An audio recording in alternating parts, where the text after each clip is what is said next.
Students, in this video we are going to see the problem under for the linear algebra, which is tutorial class. So we are going to discuss two type of problem. One from to finding your solutions which you have learned in the consistency with the test of consistency, whether we have to get a unique solution or you have infinite solution or no solutions. So little different problem we are going to discuss today, and along with that we are going to see the one more problem, which is Gauss-Seidel method. So the first question: investigate the value of lambda and mu such that the system of equations x plus y plus z equal to 6, x plus 2y plus 3z equal to 10, x plus 2y plus lambda z equal to mu. Unique solutions: B, infinite solution; C, no solutions.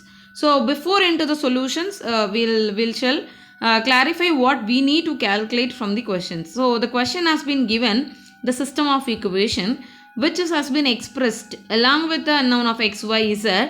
We have a two more is there, which is lambda and mu. So what we are going to find out, on what value of lambda and mu we shall get a unique solution or infinite solution and no solutions. So all the three cases we are going to discuss in this method. So first what you have to do, whether what type of solutions we are having it, we have to first take it with augmented matrix. From the augmented matrix we are going to find rank of augmented matrix and the rank of A, and based on that which we are having a number of rank will be which is less than of m, less than of greater than of m. So we are going to fix it with a type of solutions. So for that reason, first I am going to write my augmented matrix. What is that? AB is equal to 1, 1, 1, 6, 1, 2, 3, 10, 1, 2, lambda, mu.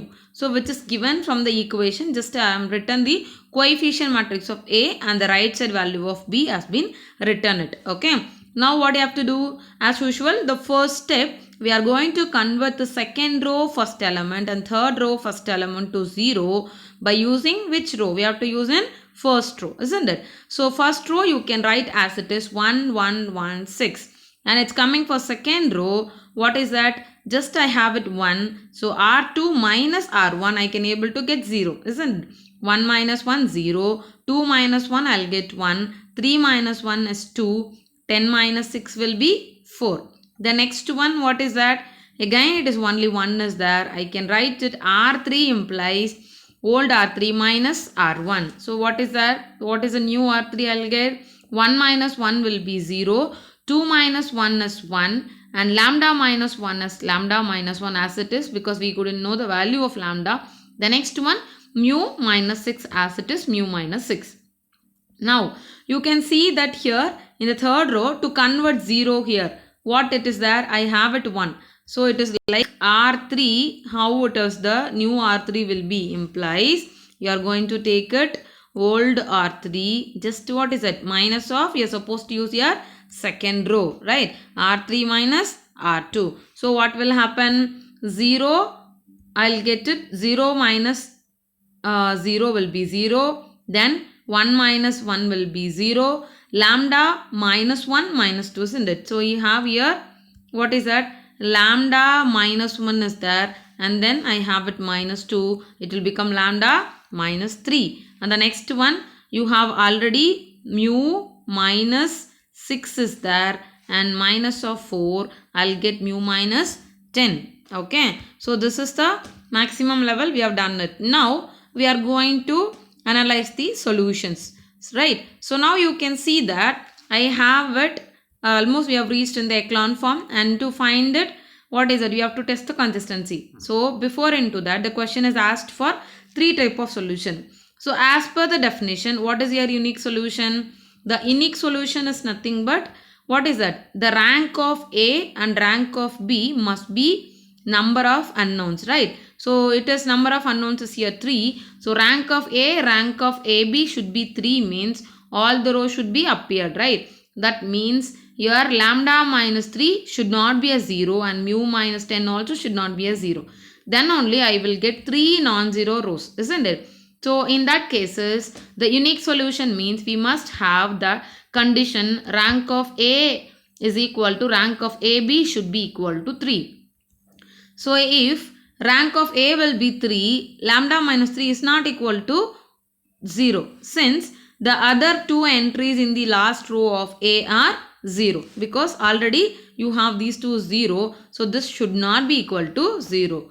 And if lambda minus 3 is not equal to 0, so lambda is also not equal to 3, isn't it? So irrespective of the value of mu, so lambda AB will also be 3. Okay. So similar, lambda of AB you can take it, it will also be 3. So we can tell the system will have a unique solution if lambda is not equal to 3. That's it. So it's infinite solution means what is the condition?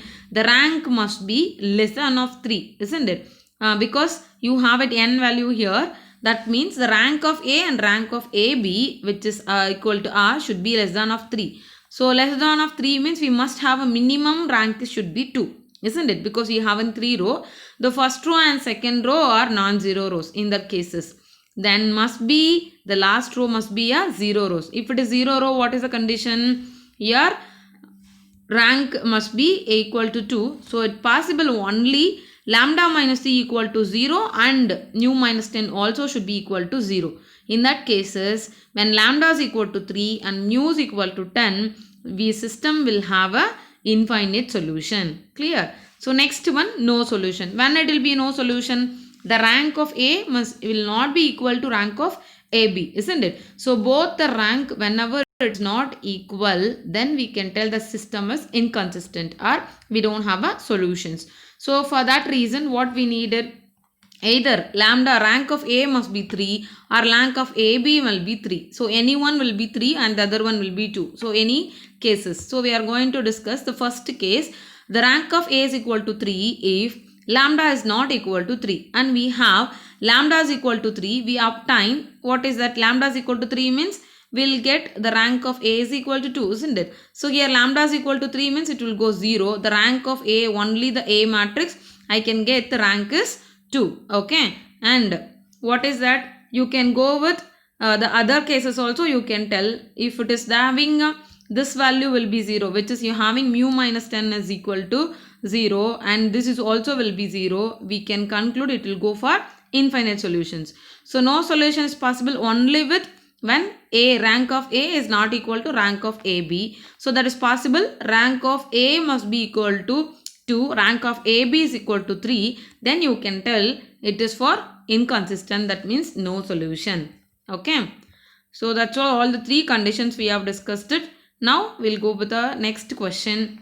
Employ Gauss-Seidel iterations method to solve 5x plus 2y plus z equal to 12 and x plus 4y plus 2z equal to 15 and x plus 2y plus 5z equal to 20. Carry out 4 iterations taking the initial approximations to the solution as 103. So what is that? We have seen in the last video, which is Gauss-Seidel method. So the question has not mentioned how many iterations we should do, right? And the initial conditions also has been not given. What we have done, we have default has been taken as an initial condition of x, y is it will be a 0. But here you are supposed to start from x is equal to 1, y is equal to 0 and z equal to 3. And also whether you are getting approximate answers to comparison of your third and fourth till the fourth iteration you should do. Okay. So we'll go for the solution. What is the first step? We have to check it is a diagonally dominant. So as per the first question, it is already diagonally dominant. C5 will be greater than of 3. 2 plus 1 is 3. And similar, 4 is greater than of 3. Yeah. And here also 5 is greater than of 3. So diagonally dominated. And what we have to follow? So you have to form equations from the first one. X is equal to 12 minus of 1 by 5 into 12 minus 2y minus z. Similar, you can write y 1 by 4 of 15 minus x minus 2z. And z equal to 1 by 5 of 20 minus x minus 2y. So what you have to do the first iteration? Use the given initial condition and substitute y and z value. Y is equal to 0, z equal to 3. Substitute and you will get your x of 1 as 1.8. So what is your y of 1? Substitute your z value and x of 1, which you got it a recent value. Okay. So y of 1 also I got it 1.8. And what is your z of 1? So z of 1 value you should replace the recent value x of 1 and y of 1, I can get 2.92. So now you can go for a second iteration by using your first iteration's value, and you can do x of 2 substituting, I can get 1.096. You can use a calculator and to get a answer. So y of 2 is, what is that? 2.016, and z of 2, by substituting your x of 2 and y of 2, I can get my z of 2, it is 2.9744. Next you can with the third iteration by using the second iteration value, I can get my x of 3, what is that? 0.99872, and your y of 3 is 2.01312, and z of 3 2.995. Okay, so to do the fourth iteration, this is your last iteration, because the question is asked to do only carry out with 4 iteration.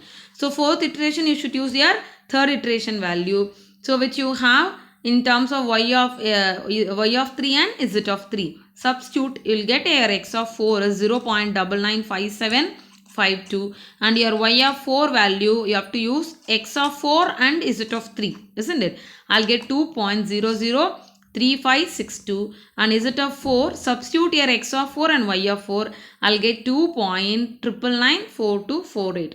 So since the question is asked to do only in 4 iteration, I'm going to write a solution which you got a fourth iteration value of your x4, y4, z4 is your final answer. So x is 0.9958 and y is 2.0036 and z is 2.994. Okay, so that's all. We have done your conclusions. Okay, so that's all for your Gauss-Seidel problems. Thank you.